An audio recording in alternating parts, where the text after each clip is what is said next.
The story that I am covering today is that of adventure. It is a story of a strong will, of endurance, and unwavering dedication to a cause. The Sahara Desert has been tamed the cruel land, but that did not dampen the spirits of husband and wife. The newlywed achieved almost the impossible. They defied the odds to break a record. The Sahara is vast and truly unfriendly, but for Michael Asher, an Englishman, the desert represented a challenge to be overcome. It is the story of the first Westerners to cross the Sahara Desert. They made history. Michael had always dreamt of crossing the Sahara Desert. No Westerner had ever achieved such a feat. He couldn't leave his wife behind. On the way, he learned the truth of the ancient Arab proverb, two can do together what is impossible for one. Their journey across the Sahara Desert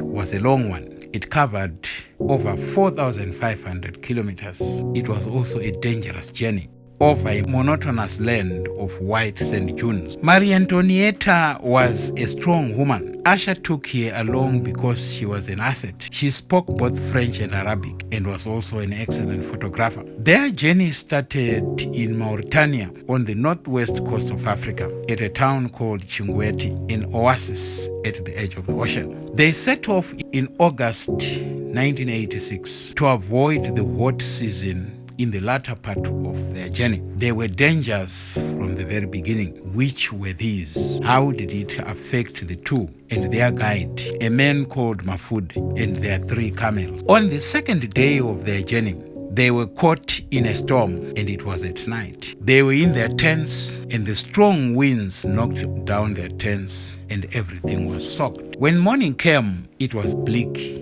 and intensely cold. They were drenched to the bone. They had a hard time making a fire in order to make tea. The guide advised the couple that they had to dry everything before setting off. It was just the beginning of the difficulties they were going to face on this long journey. One of the greatest challenges that the couple faced was getting water. After the storm, they made sure that they filled their containers, water skins to be specific. Water is gold in the desert. It was like a crime to throw away water, Asher told his wife. They would walk for hours, then ride.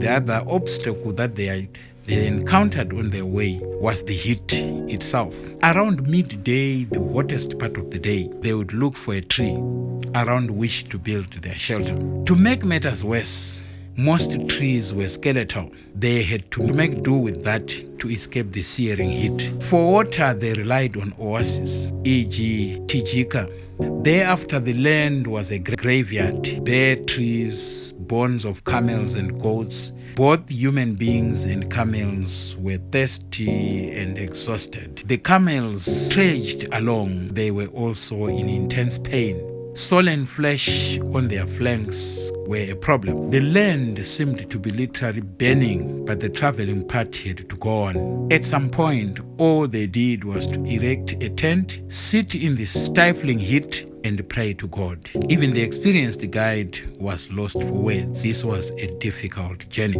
Between Tijika and Walata, there were no oases. That was the most difficult stretch. The guide warned them. The mist obliterated any landmarks, making navigation almost impossible. As a result, this slowed their progress as they meticulously negotiated their way through the hostile terrain. Even the guide, Mahfoud, appeared clueless. However, he remained optimistic. The dream had to come to fruition. The fight was on. At one time, during the most difficult stage of their journey, their camels just vanished into thin air. They thought that they were done for. This was after a sandstorm. They were running out of camel food and they only could afford to feed them grain. When the camels were eventually found, a new problem emerged. Michael and Mahfoud began to argue over the direction that they were taking. While Michael's compass indicated something else, the experienced guide argued they would move in the wrong direction. In the end, however, Mahfoud proved to be important to the journey. He was right after all. It was not all despair throughout the journey. At times, they would find water clinging to some rocks, and their excitement and joy would be immeasurable. However, the journey was long. The camels got tired and thirsty. Their water containers got drier. The landscape was desolate. The search for wells proved fruitless. All three of them, especially the woman, were scared. Without water, they could easily die in the intense heat.